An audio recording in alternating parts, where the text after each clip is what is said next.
Hi, very good evening everyone. My name is Seravan Kumar. I am faculty of ACE Engineering Academy for Communication Systems, Signals and Systems and Network Theory. I take for both the ECE branches as well as electrical branches and instrumentation branches also. So let me first take you through the presentation, whatever the syllabus you have to cover for this particular Polytechnic Lecturer exams. Okay, so let me just take you through this presentation. So this is a scheme and syllabus for recruitment to the post of lecturer in government polytechnics in technical education service. So under communications, today I am going to cover communication systems, the entire communication systems for ECE branch, electronics and communication branch. So if we see, this is the scheme of examination you are having. It's a written examination, completely an objective model. So the general studies and general ability, you are having 150 questions. And time is 150 minutes, means 1 minute, 1 question, and the marks allotted are also 150.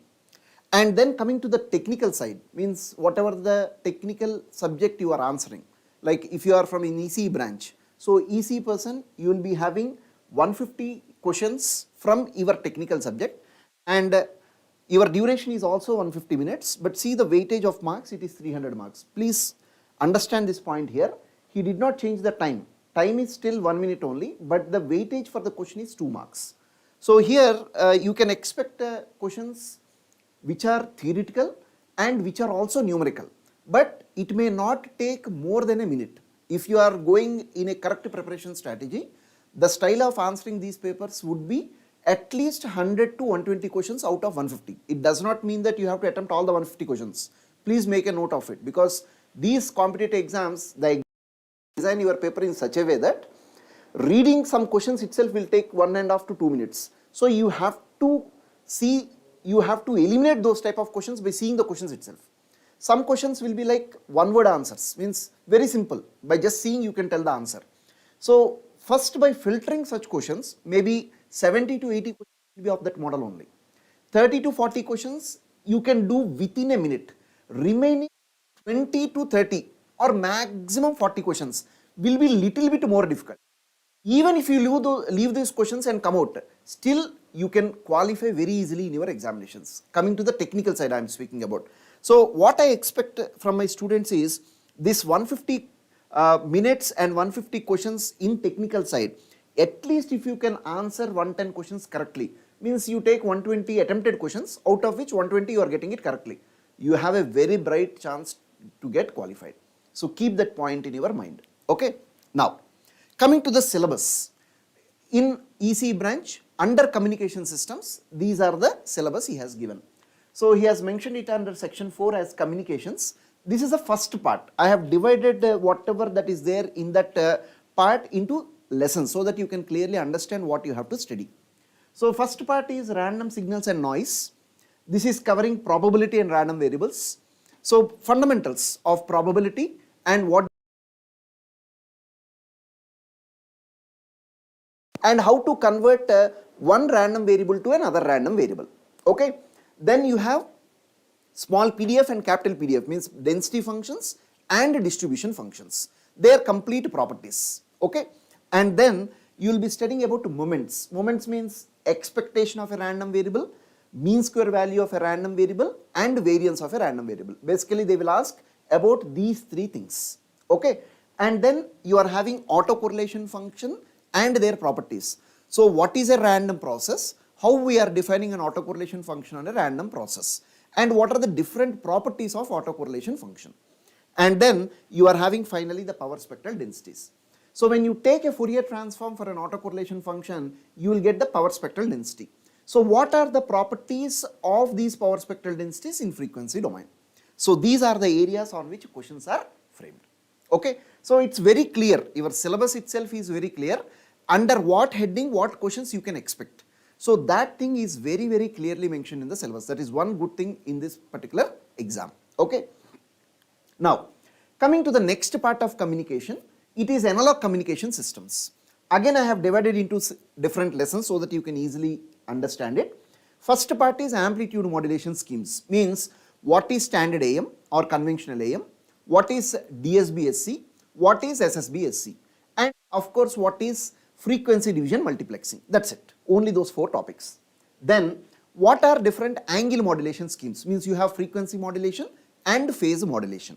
Then what are radio receivers? Radio receivers means we are having 2 categories, super heterodyne receiver and normal tuned radio frequency receiver. What is the difference in structure between these 2 receivers and what are the advantages of these receivers? This is one area where you can expect one question. Then we are having signal to noise ratio and figure. So out of different continuous modulation schemes, which modulation scheme is much better? That is what lesson 4. First one is, what are the fundamentals of your information? What is channel capacity and channel capacity theorem? Okay, so this is one area of questions. Next part is a digital communication systems. So under this also I have split it into 3 parts, 3 lessons. First one is basic points. What are the advantages of different digital communication system? Then what do you mean by PCM, pulse code modulation? It comes under baseband data transmission schemes. So what is PCM? What are the different numerical parameters that are coming there? So most of your numericals, especially from digital communication, likely to come from this topic because more formula oriented area. And then what is meant by DPCM? There is nothing much here. It is a simple theoretical concept, an enhancement of your PCM. So try to cover more on this PCM. Okay. And coming to digital modulation schemes under band pass. Previously our PCM comes under baseband. Now I am talking about band pass. So here we are having amplitude shift keying, frequency shift keying and phase shift keying. Along with that higher order modulation schemes means MPSK and MQAM. That is what I have mentioned here under lesson 1. Then what are the bandwidth calculation for these different modulation schemes? And what is the probability of error calculations? And finally, we are having different types of receivers, matched filter receiver and correlation receiver. And then a little bit on TDMA, FDMA, GSM. So this is how digital communication schemes are classified into. So under PCM you can expect more numericals, and here you can expect more numericals on bandwidth calculations and 1 or 2 questions based on matched filter and probability of error. Because this probability of error and matched filter receivers, it generally takes a little more time to do the numerical. As examiner is allotting only 1 minute per 1 question, it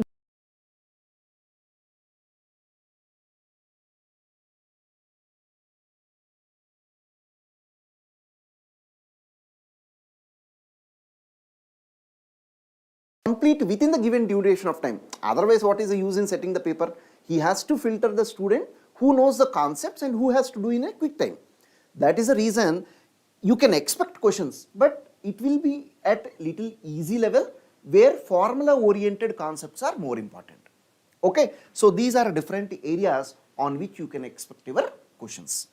So keep in mind 150 questions, 150 minutes and 2 marks per question.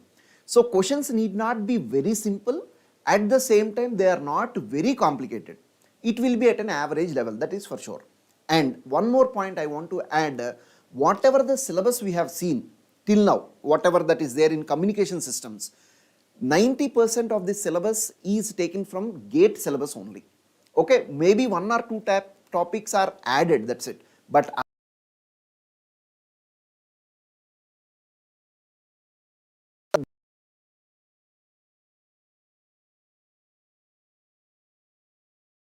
it becomes easier for that person to attempt this paper very easily.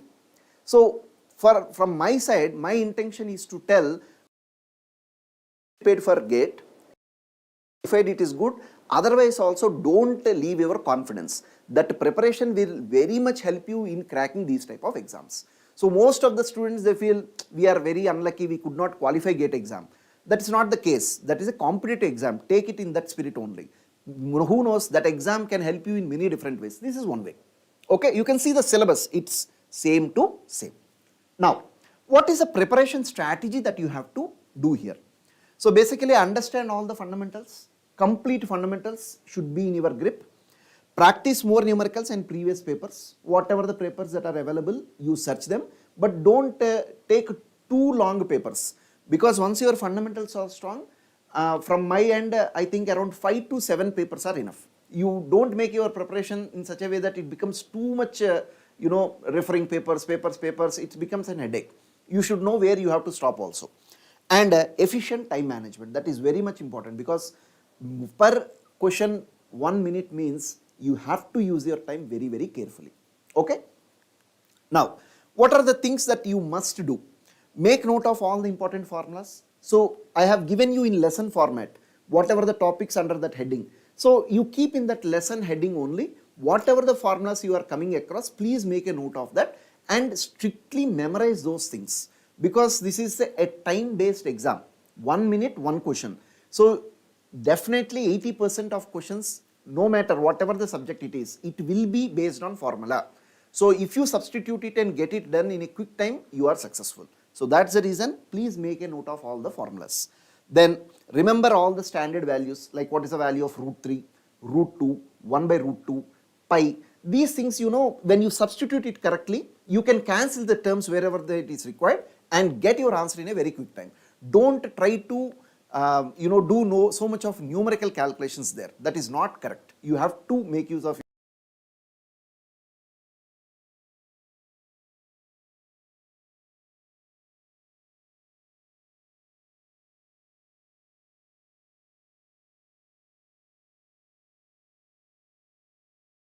likely that these questions will come as the same model in your exams also.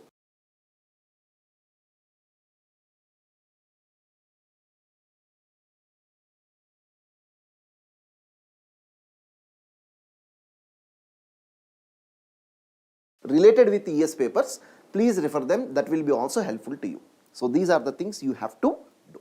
Okay. So, that is the style of preparation that you need to do and the syllabus that I want to give it to you. So, I wish you a very good luck in your preparation. Now, let us try to see some questions which were given in previous exams. I will cover questions in such a way that we will see the formula. Once we apply the formula, we will get the answer. So, that is the way I want to cover this area. So, let us see those questions. Let us not waste time because it is very less time allocated. So, all the other remaining subjects are also there. So, that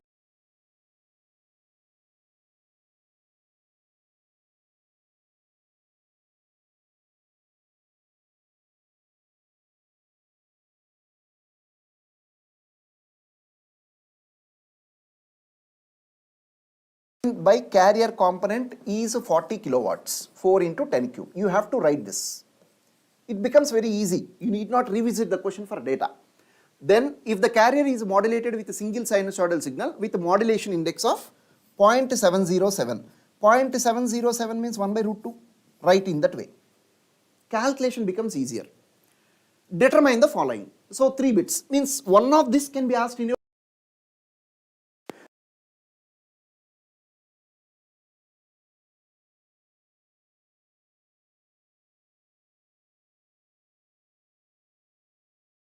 is PC into 1 plus mu square by 2. Finish. That's all. This is like the 2 marks question that you can expect, that bit. So PC is there, 40 kilowatt. 1 plus mu square by 2. See that mu square, 1 by 2 directly you can substitute. So it becomes 1 plus 1 by 4, right? Root 2 whole square becomes 2. 2 into 2 in denominator is 4. 1 plus 1 by 4 is 5 by 4. Finish. Don't forget it is in kilo, so into 10 cube.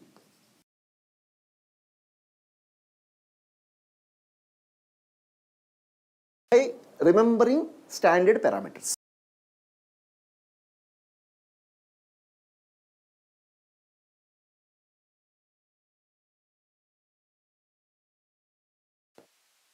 Transmission efficiency. What is meant by transmission efficiency? Direct formula, mu square by 2 plus mu square. Finish. For single tone signal, this is the formula. So mu square is 1 by 2. So in denominator means you will get a 1 by 2 divided by 2 plus 1 by 2. Correct or not? So how much you will get? 1 by 2 whole divided by 2 plus 1 by 2. So you will get 1 by 2 by, this 2 plus 1 by 2 becomes 5 by 2. So 2 and 2 will get cancelled, 1 by 5. 1 by 5 means 20%. Done. Finish. Next.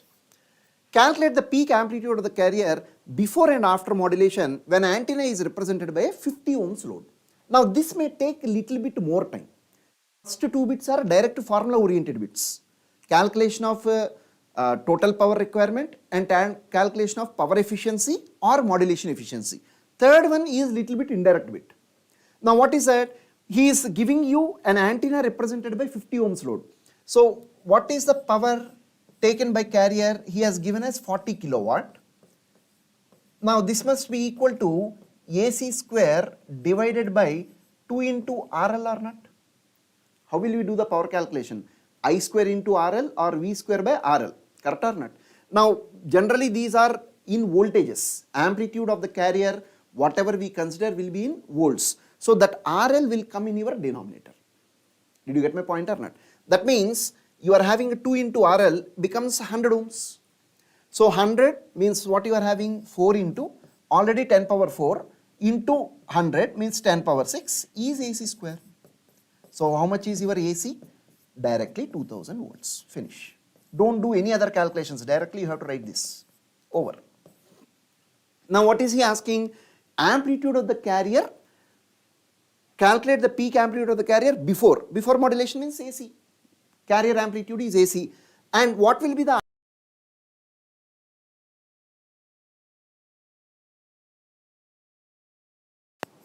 So amplitude of the carrier before modulation is 2000 volts. The maximum amplitude of the carrier that can come after modulation is AC into 1 plus mu. So that value will be 2000 multiplied by 1 plus 1 by root 2 means 0.707 plus 1 means 1.707. Finish. You will get some 3414 like that. You can check that value. That will be the voltage. So this third question or third bit may take little bit more time when compared with the remaining first two bits. So first two bits means straightforward formula, not even 1 minute, 30 to 40 seconds. But this may take 1 minute. So that is how you have to do it very, very carefully. Okay, right. Let's see next question. On AM only, a 360 watt carrier means what is the meaning? Power taken by the carrier signal is 360 watts. Is sinusoidally modulated. Sinusoidally modulated means single tone modulation by a message signal having two frequencies with modulation indices of 0.6 and 0.7 means mu1 is 0.6, mu2 is 0.7. Immediately these things should come into your mind. Then what is he saying? Calculate the total power required for transmission. So what is the total power required for transmission? Formula is PT equal to PC 1 plus mu t square by 2. That's all. Now what is this mu t square? When you are doing single tone modulation, it is mu1 square plus mu2 square. So 0.6 whole square plus 0.7 whole square, get it, substitute there, you will get the answer. That is first part. I am giving formulas, please make a note of it. It will be very, very useful in your exams. Then what is he asking? Total power required for transmission, total sideband power. What do you mean by total sideband power now? Total power taken by both the upper sidebands as well as lower sidebands. Don't waste your time. Total power required for calculation minus power taken by carrier. That's it. You will get the result. Because you are getting total power from this formula. Power taken by carrier is there. If you take the difference, what is that? Plus lower sideband. Over. See. Now don't use again mu t square by 2 plus mu t square. Waste of time. When you have these two, what is modulation? Power taken by sideband, total power. So total power you got on sidebands divided by total power required to transmit the signal. Finish. Useful power divided by total power is modulation efficiency. So these three are expected numericals.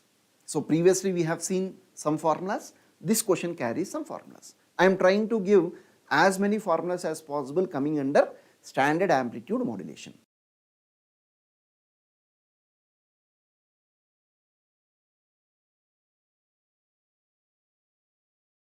to an is, so what is this signal here? This is your message signal. What is the bandwidth of the? So what is the standard formula for bandwidth?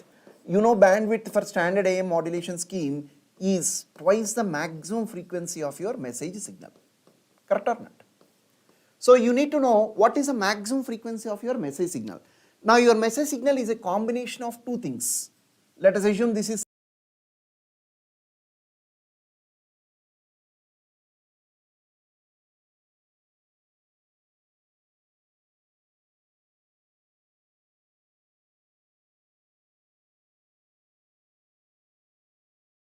you will get a rectangular pulse in frequency domain.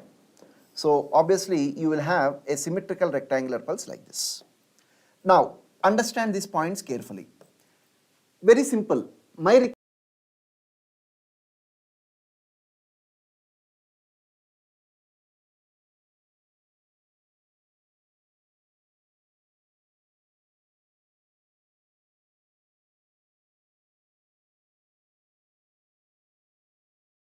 waste of time. X1 of f, finish. Done.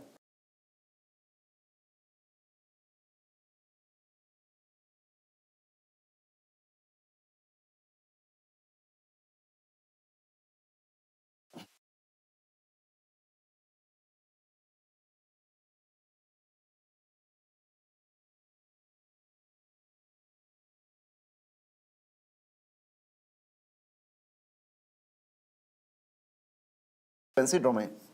Now, whatever the coefficient of t you are having, 1000, is half of the width that you are substituting here. So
Right.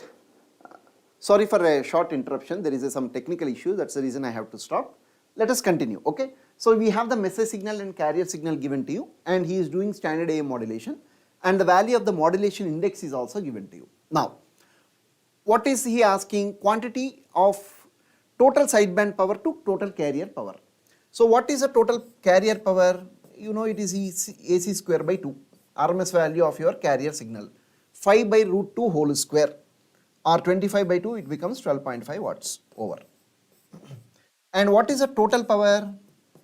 It is this AC square by 2 into 1 plus mu square by 2, correct or not?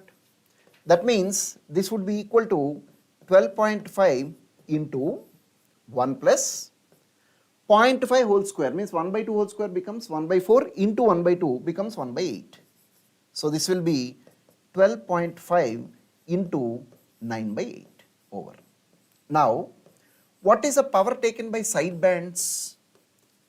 Obviously, it should be equal to total power minus carrier power. So if you take the 12.5 minus of these terms, so if you take 12.5 directly common, it will be 1 minus 9 by 8. So it will become 12.5 into 1 by 8 over. Now what is your requirement? Your requirement is a ratio of sideband power to carrier power. Means what? This 12.5 into 1 by 8, that is your total sideband power, divided by carrier power is 12.5. No need to do any other calculations. You see how you got the answer 1 by 8. That is how you have to make use of it.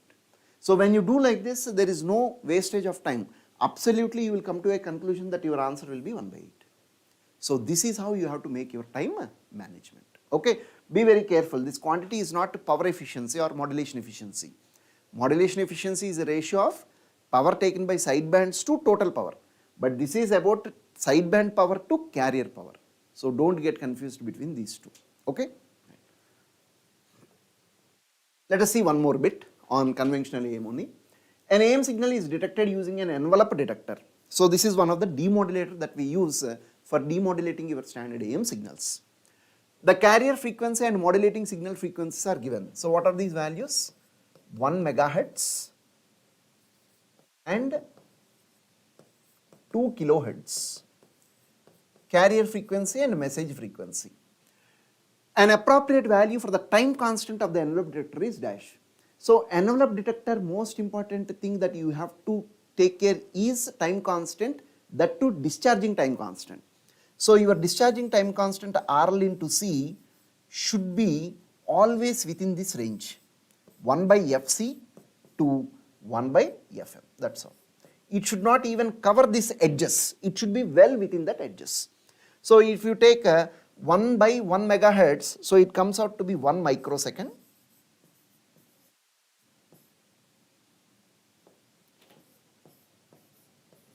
To 1 by 2 kilohertz means 0.5 milliseconds, or I can write 500 microseconds. Finish, over. So you see which will be the correct answer. You cannot take the edges, 500 microseconds, 1 microsecond, and within this range only 20 microseconds. This is not within the range also. So only possible choice is B. So this is how the questions will be framed. So if you can remember this formula, that is enough for you to answer the entire question. So that is the reason I told please make a note of all the important formulas that you come across. Then easily you can answer these models. Next, one more bit on envelope detectors only. So the choice of the product RC in an envelope detector using a diode and an RC circuit is governed by a theoretical bit, which can be answered within a minute. So what is the condition? The value of RL into C should be always less than or equal to 1 by omega m. Omega m means 2 pi fm into root over 1 minus mu square divided by mu. So this is a formula which we use to avoid diagonal clipping in case of envelope detectors. Previous bit is one important condition. This bit includes this condition. So on which factors it is depending? Maximum frequency of the message signal and the modulation index or depth of modulation. Now you see your answer, it will be on depth of modulation and the highest modulation frequency. Modulation frequency means message signal frequency. Depth of modulation is modulation index. So just based on this formula he framed that question. So this is how the questions will be framed. So most of the questions which I have covered I think around 5 to 6 questions. All these, if you see carefully, formula based. If you remember the standard values, within that time frame of 1 minute, all these questions can be solved. There is no doubt about it. So still if you are facing a problem, that means you have to do more practice so that it becomes easier for you to answer these model of questions. There is no doubt you will not get anything about this on conventional AM. Okay? Right. Now let us see some questions related with the frequency division multiplexing, FDM topic. Okay? I have covered models on conventional AM. I have given you enough questions covering all the formulas related with that topic. Now frequency division multiplexing is also a part of your syllabus under modulation schemes. Now let us try to answer 2-3 questions related with this area. Okay, see here. In telephone transmission, 12 voice signals are multiplexed to form a basic group. So what is the meaning here? One basic group is a combination of 12 voice signals. And the bandwidth allotted to each voice signal is 4 kHz. What? The maximum frequency of your message signal is 4 kHz. Correct or not? Now, 5 basic groups are combined to form a supergroup. So what is one supergroup? It is 5 basic groups. Finished. Is it clear or not? Now what is he asking? The bandwidth for one basic group and one supergroup is dash. So whenever you deal with the speech modulation, because basically whatever the signal he is talking is a speech signal or a voice signal.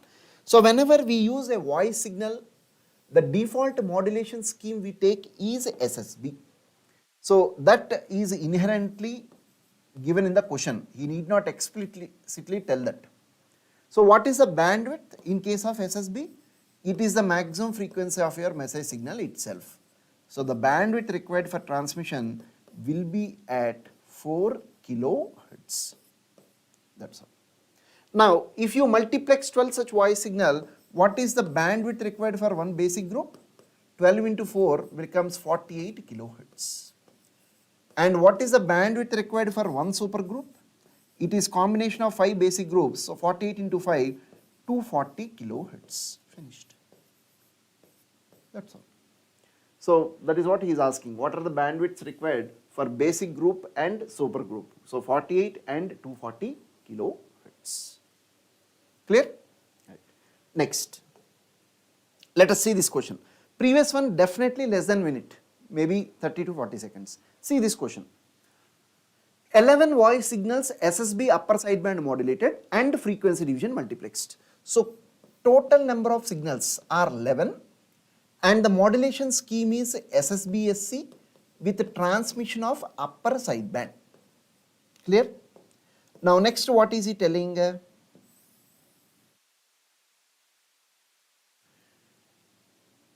Each voice signal is band limited to 3 kHz. So what is the meaning in that data? The bandwidth allotted for one signal is 3 kHz and the guard band is 1 kHz. Guard band is the empty space that is left between two successive stations. The lowest carrier frequency is 300 kHz. Means what? The carrier frequency of the first station is 300 kHz. Because it is upper sideband modulated, the highest frequency should be 303 kHz because bandwidth for each is 3 kHz. Now he is leaving a gap of 1 kHz. So this is the first station. Now when it comes to second station, you are leaving a gap of 1K. So its carrier frequency will start at 304K and it will end at 307K. Correct or not? So this is your second station.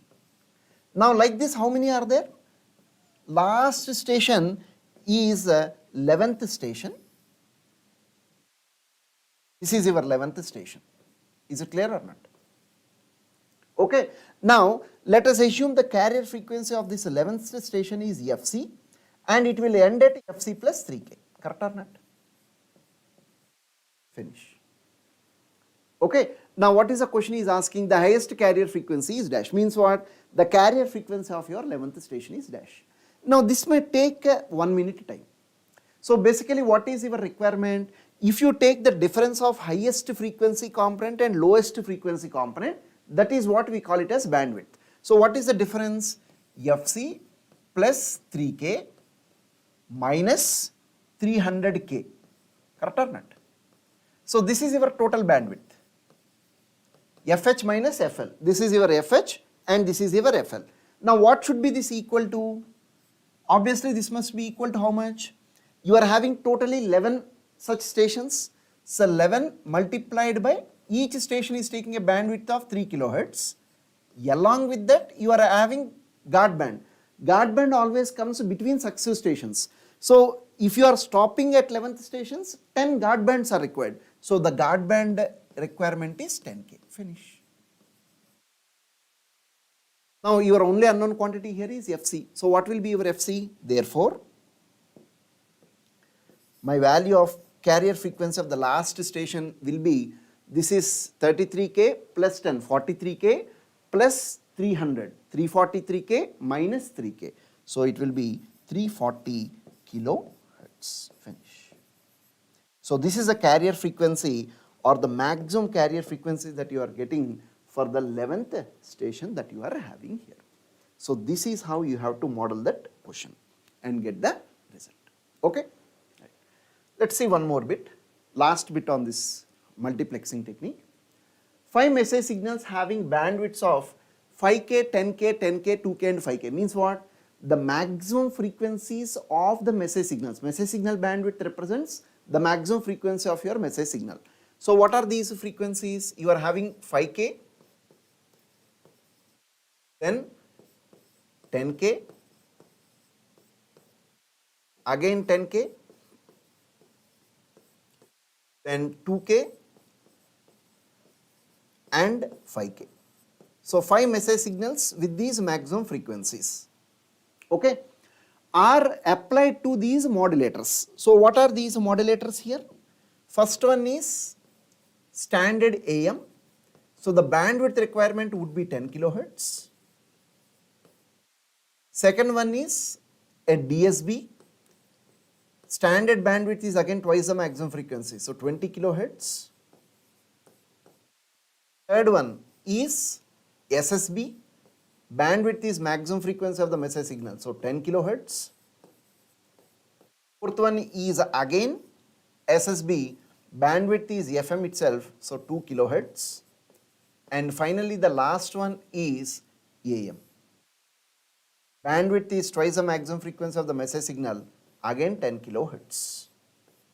So what would be the total requirement on bandwidth here? 30, 40, 50 plus 2, 52 kilohertz. Now along with this, a guard band is also added between successive stations. So how much is the bandwidth allotted for one guard band? 1k. How many guard bands you require? 4. 5 stations are there, so you require only 4 guard bands. So you add this with 4 kilohertz. That's all. So the total bandwidth comes out to be 56 kilohertz. So that is the bandwidth of the multiplexed signal. So all these questions which you have seen till now, these are very good questions that can be asked for 2 marks within a time frame of 1 minute. Maximum is 1 minute, maybe some questions may drag you to 1 minute 30 seconds, not more than that. So that is your arrangement, how you do it. And you can see I did not touch any calculator here. If you can remember the standard values, straight away substitutions, you can easily get these answers. So this is how you can attack these questions coming on amplitude modulation schemes and frequency division multiplexing. Clear? Now, let us see some questions related with frequency modulation and phase modulation. That is our next topic. I am not taking any theory class because there is no use in doing that. I am straight away giving you questions related to that particular topic, and we can discuss any important points or formula related things coming with respect to that particular area. So now the area that I am covering is angle modulation schemes, frequency modulation and modulation. Let us go through these questions. Sorry. First one. As the modulation index of an FM signal with sinusoidal modulation is increased from 0 to 3. So what is the meaning in that point? Modulation index in FM, we denote it with beta. Now what is it doing for single tone modulation? This beta is increased from 0 to 3. The power in the carrier component will. So what is the question all about? It is about the calculation of power value. In which component of the modulated signal? Carrier component. So first of all, what is the power of the carrier component in the modulated signal? It will be AC square by 2 into J naught square of beta. Be very careful. Total power of the modulated is unmodulated carrier signal power. Means if you want to calculate the total power of a wideband FM signal, this is given as AC square by 2 watts. But if you want to calculate the power of any one component, what is the carrier component? It is AC cos 2 pi FCT multiplied by J naught of beta. This is your carrier component. Carrier component of modulated signal.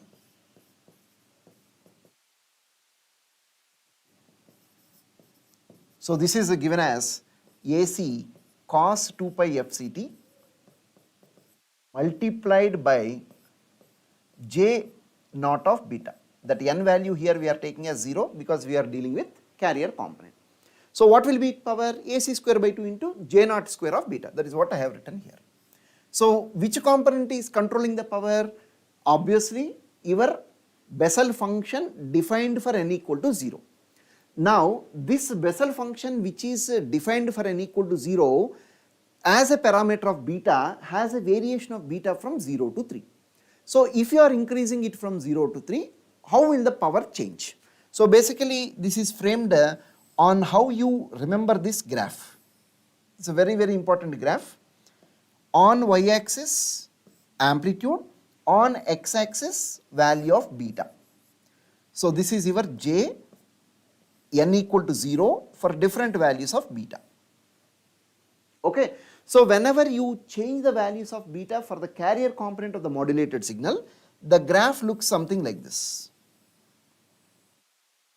So the value where it becomes 0 for the first time is 2.4, for the second time is 5.5, for the third term is 8.6 and so on like this. Okay, at least you need to remember the first 2 points.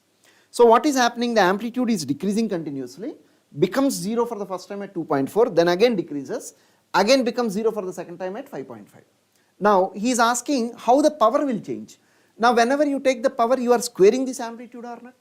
So what is happening whenever you vary a value of beta between 0 to 3, your 0 point is somewhere here and your 3 will be somewhere here after 2.4, correct or not?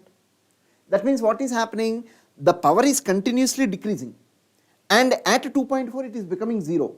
Then actually the amplitude is negative but power becomes positive because you are squaring that. That means first it decreases, becomes 0 and then again it increases. That is what your correct answer. So first decreases, becomes 0 and then increases. See how much theory is there in this question. So if you can remember this graph, then answering this type of question is very simple. Be very careful. Question is not on amplitude, it is on power. So amplitude if he is asking continuously decreases, 0 and then again decreases. But power decreases 0 and then again increases because you are doing the square of amplitude. Right. Let's see next question. A 10 megahertz carrier is frequency modulated by a single sinusoidal signal of 500 hertz. So what is the data here? Carrier frequency is 10 megahertz. Frequency modulated by a sinusoidal signal of 500 hertz. So FM is 500 hertz. Single tone modulation. Okay. The maximum frequency deviation is 50 kilohertz. That means delta F max is 50 kilohertz. So from here what data we can get? You know the value of beta is delta F max divided by f max of your message signal. So what is this ratio here? You are having 50k divided by f max is 500. So how much you will get? You will have 500 by 5, it is 100. So definitely this is representing a wide band FM signal. If the value of beta is between 0 to 1, it is considered as narrow band FM. If it is greater than 1, sufficiently greater than 1, then it is considered as a wide band FM signal. Clear? Now, the bandwidth required in kilohertz as given by Carson's rule is dash. So what is the formula for bandwidth? 2 into beta plus 1 into f max. This is a formula for calculating the bandwidth of a wide band FM signal. Finish. So already you are having two formulas straight away here only. That's the reason I told most of the questions I discuss, they will be formula oriented. Okay. Now what is this value? 2 into beta is 100 plus 1, FM is 500 hertz. Finish. So that 500 into 2 becomes 1000, means 1k, 100 plus 1 is 101. So straight away your answer will be 101 kilohertz. Finish. So this is how try to minimize the number of steps also. Formula, answer, that's all. Okay. Let's see the next one. See here, an angle modulated signal is given by S of t equal to cos of, here you are having this cos of entire thing, okay. 2 pi is a multiple of all these components, okay. So obviously this represents your carrier frequency, these two represents your message frequencies. 2 pi is a multiple of all these things, so remember that point here. Now what are the maximum frequency deviation and phase deviation? So you are having an angle modulated signal. Angle modulated means what? It can be either an FM signal or a PM signal. So whenever you have parameters asked like this, identify whatever the component that immediately comes after your cos. This entire thing is called as instantaneous phase. So this is given as theta I of t. So in this case, this is 2 pi into 2 into 10 power 6 t plus 30 into sine 150 t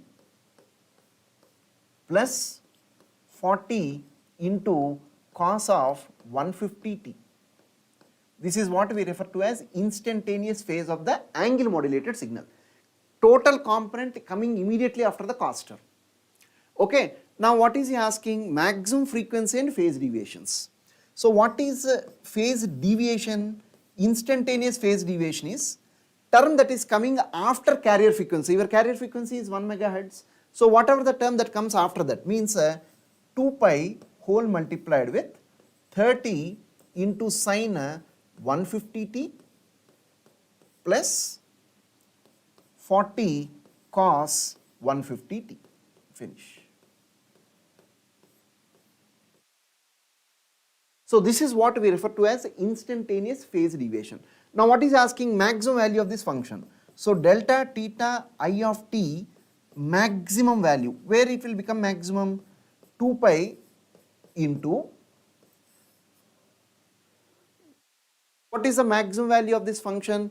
30 sine 150 t plus 40 cos 150 t. Both are having same frequencies. One is sine and another is cos. So root over 30 square plus 40 square.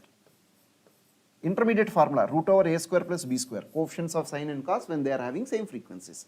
That would be the maximum value. Is it clear or not? So whatever the value you get, you can take that. 30, 40 means it will, I think it will come at around 50. So 50 into 2 pi, it becomes 100 pi radians. Finish, over. Now what is the other component he is asking? He is asking about delta fi of t. What is the instantaneous frequency deviation? Second term, maximum frequency and phase deviations. So instantaneous frequency deviation is given by 1 by 2 pi into d by dt of delta theta I of t. That means what you have to do? you have to take the derivative of this function and divide the result with 2 pi. Anyhow, this 2 pi and 2 pi will get cancelled. When you take its derivative, 30 into 150 means you will get 4500 cos 150t minus 40 into 150 means 15,460, so 6000 into sine 150t, that's all.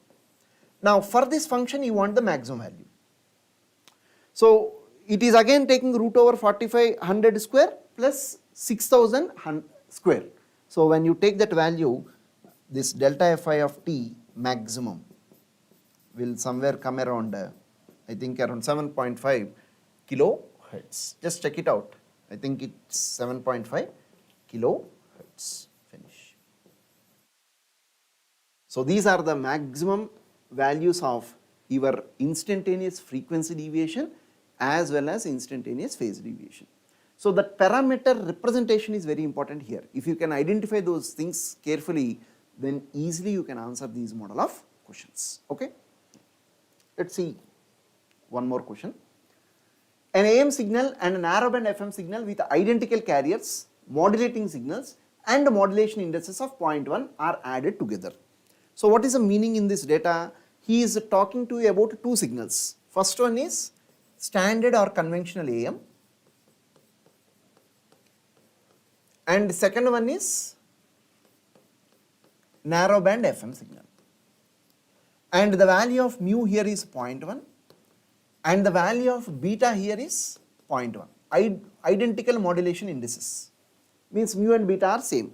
Same carrier frequency FC, same message sequence FM. Carrier frequency FM, message signal frequency are same. Okay. Now if the spectrums of these two signals are added, what is the resulting spectrum? So when you take the spectrums of these signals, how does this representation will come?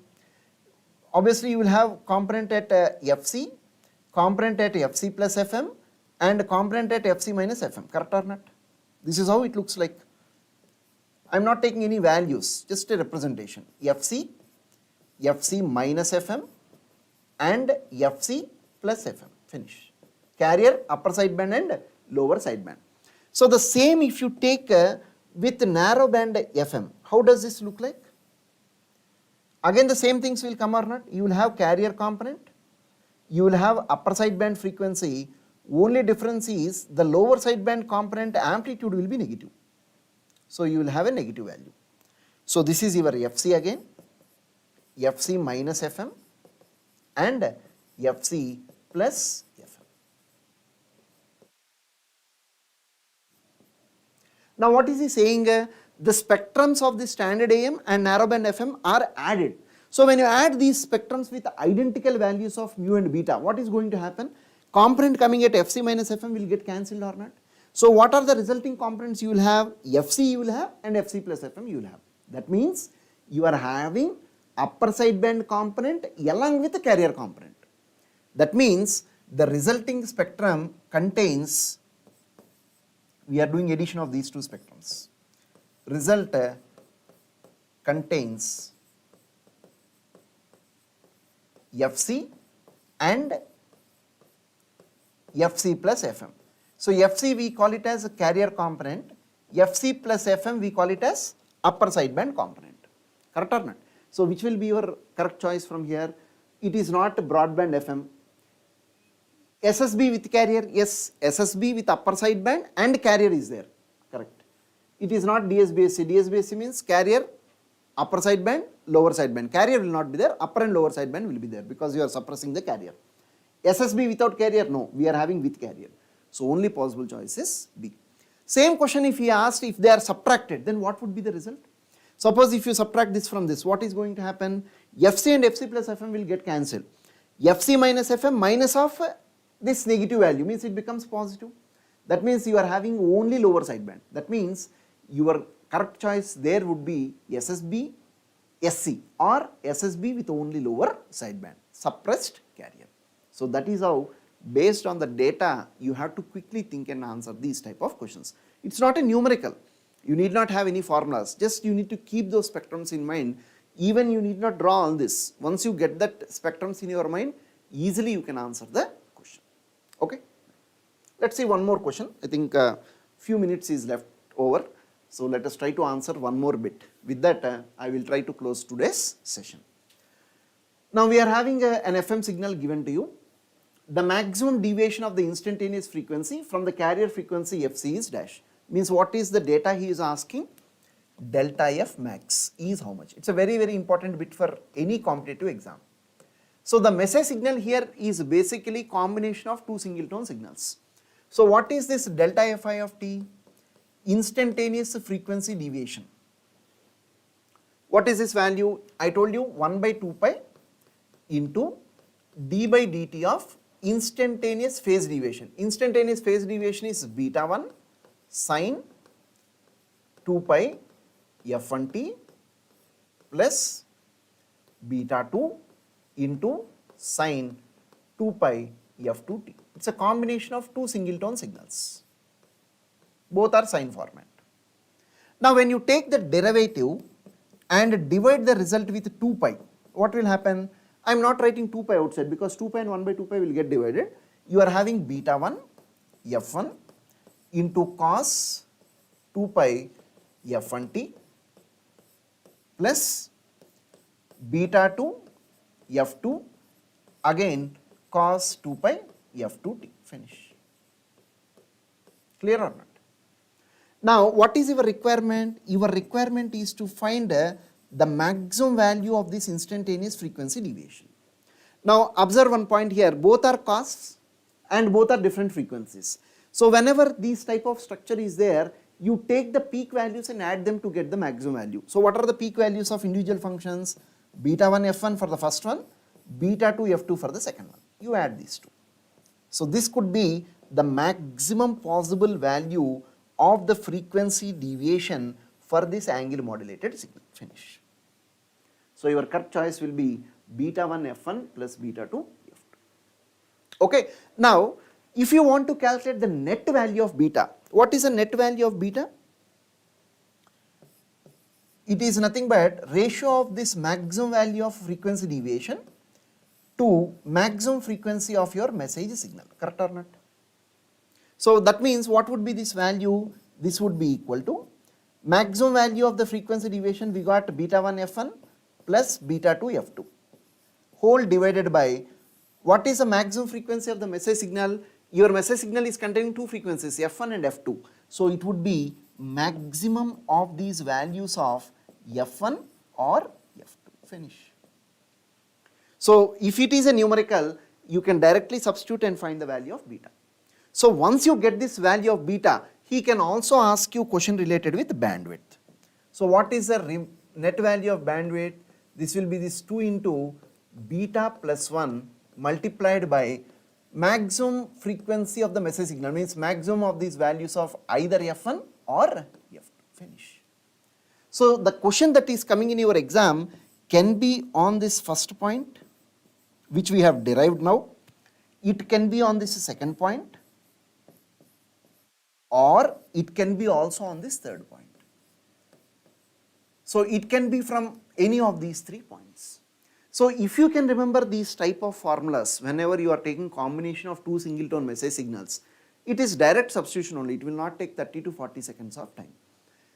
Otherwise, if you still remember your fundamentals, this thing also you can do. I don't think it will take more than 1 minute or maybe 1.5 minutes. If you don't know anything, simply leave the question, don't even read the question also. So sometimes you know how much level you have prepared. So some topics you have completely left, let us just assume. Then any question related with the topic, because when you read the first few lines or sentences, you can understand from what topic it is asked. If you have not prepared for that subject, especially in these type of competitive exams, don't even try to read that question. It is waste of time. You know you haven't prepared, then why are you reading? Even if you do, it will become wrong only. So don't make such mistakes. Negative marks can also be there. So be very, very careful in such situations. Reading the questions which you know, doing it correctly and doing it in given time. These 3 points are very, very important from time bounded exams like this Polytechnic Lecturers exam. So keep these formulas in mind, very helpful in the given slot, whatever that is possible for me to cover, I have covered here. So I have one more session also for you tomorrow. Tomorrow I will try to cover problems related with random variables and some questions related with noise and questions related with binary PSK, binary FSK and binary PS, this phase shift keying, amplitude shift keying and frequency shift keying. So that will also give you a little bit of idea on the type of models of questions that can come on that particular area. So today I will stop here, just try to take the formulas that I have done today, just make a note of it and under what topic it is coming. So luckily most of the times these questions are straight away coming in the exam, sometimes they even not change the values also. All the questions I have taken are from previous gate papers and some ESE prelims papers. So model of question paper will be from the same logic, it will not deviate much, maybe little bit of deviation from the standard things, but otherwise they remain the same. So I will say good night here, we will see tomorrow again, same time from 7 to